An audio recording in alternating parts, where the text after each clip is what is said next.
الحمد لله رب العالمين. أما بعد، قال الله تعالى في القرآن المجيد: والفجر وليال عشر والشفع والوتر. وقال النبي صلى الله عليه وسلم: قال صوم عاشوراء يكفر السنة الماضية، وصوم عرفة يكفر سنتين الماضية والمستقبلة، أو كما قال عليه السلام. سامعین محترم، گزشتہ درس میں آپ حضرات کے سامنے ذوالحجہ کے ابتدائی 10 ایام کے حوالے سے بات ہوئی. اب انتہائی اختصار کے ساتھ چند جملے عرض کروں گا. یاد رکھیں، ذوالحجہ کا چاند نظر آتے ہی کچھ کام ایسے ہیں جو شریعت نے فرمایا ہے کہ نہیں کرنے. بالخصوص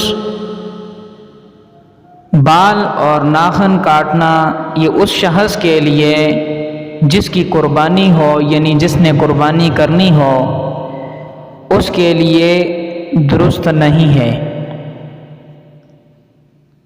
تو جس کی بھی قربانی ہے یا جس نے قربانی کرنی ہے، تو وہ ذوالحجہ کا چاند نظر آتے ہی اس کے بعد نہ اپنے بال کاٹیں اور نہ ہی ناخن کاٹیں. یہ بھی یاد رہے کہ جو زیر ناف بال ہیں، اگر واجبیت کے درجے میں آ جائیں، یعنی اس کا کاٹنا، تو وہ ضروری ہیں، وہ کاٹے جائیں. البتہ اگر ضروری نہ ہو تو نہ کاٹیں، بلکہ جب قربانی کر لیں تو قربانی کرنے کے بعد زیر بغل بال ہیں یا جو بھی بال ہیں وہ کاٹ لیں.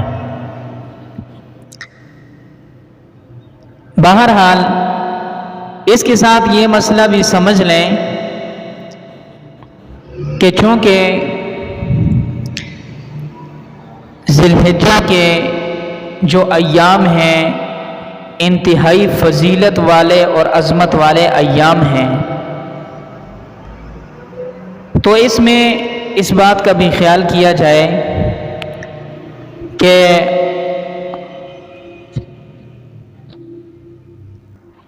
بہت سارے ایمان والے اس بات کے خواہشمند ہوتے ہیں کہ ہم روزہ رکھیں اور ہمیں فضائل وغیرہ مل جائیں. ان کی چاہت ہوتی ہے عبادات کے اندر ایک دوسرے سے بڑھ چڑھ کر عبادت کرنے کی.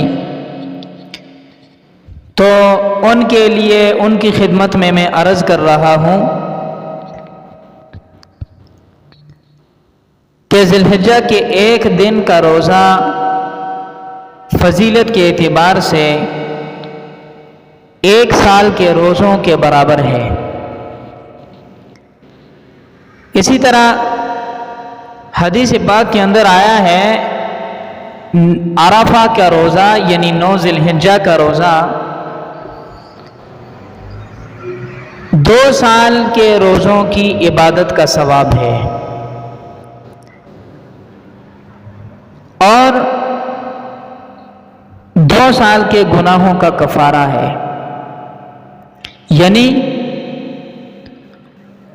گزشتہ 1 سال کے گناہوں کا، یعنی صغیرہ جو گناہ ہیں ان کا کفارہ ہے، اور آئندہ جو 1 سال ہے اس کے صغیرہ گناہوں کا کفارہ ہے. یعنی اللہ تعالی ماضی کے 1 سال کے گناہ صغیرہ معاف کر دیتے ہیں اور اسی طرح مستقبل کے 1 سال کے گناہ معاف کر دیتے ہیں۔ بہرحال کوشش کر کے ذی الحجہ کے مہینے میں جتنی بھی زیادہ عبادت ہو سکے عبادت کی جائے۔ اسی کے ساتھ چند ایک مسائل ہیں جو ان ایام کے اندر ہر ایک بندے کو پیش آتے رہتے ہیں، بلکہ ہر ایمان والے کے لیے ان کا سیکھنا ضروری ہے۔ تکبیرات تشریق کے حوالے سے مسئلہ نمبر 1 سمجھ لیں کہ کل 5 دن ہیں جن میں تکبیرات تشریق کہی جاتی ہیں۔ 9 ذی الحجہ کی فجر کی نماز سے لے کر 13 ذی الحجہ کی عصر کی نماز تک تکبیر تشریق ہر فرض نماز کے بعد مرد، عورت، شہری، دیہاتی، مقیم، مسافر ہر ایک بندے کے اوپر واجب ہیں۔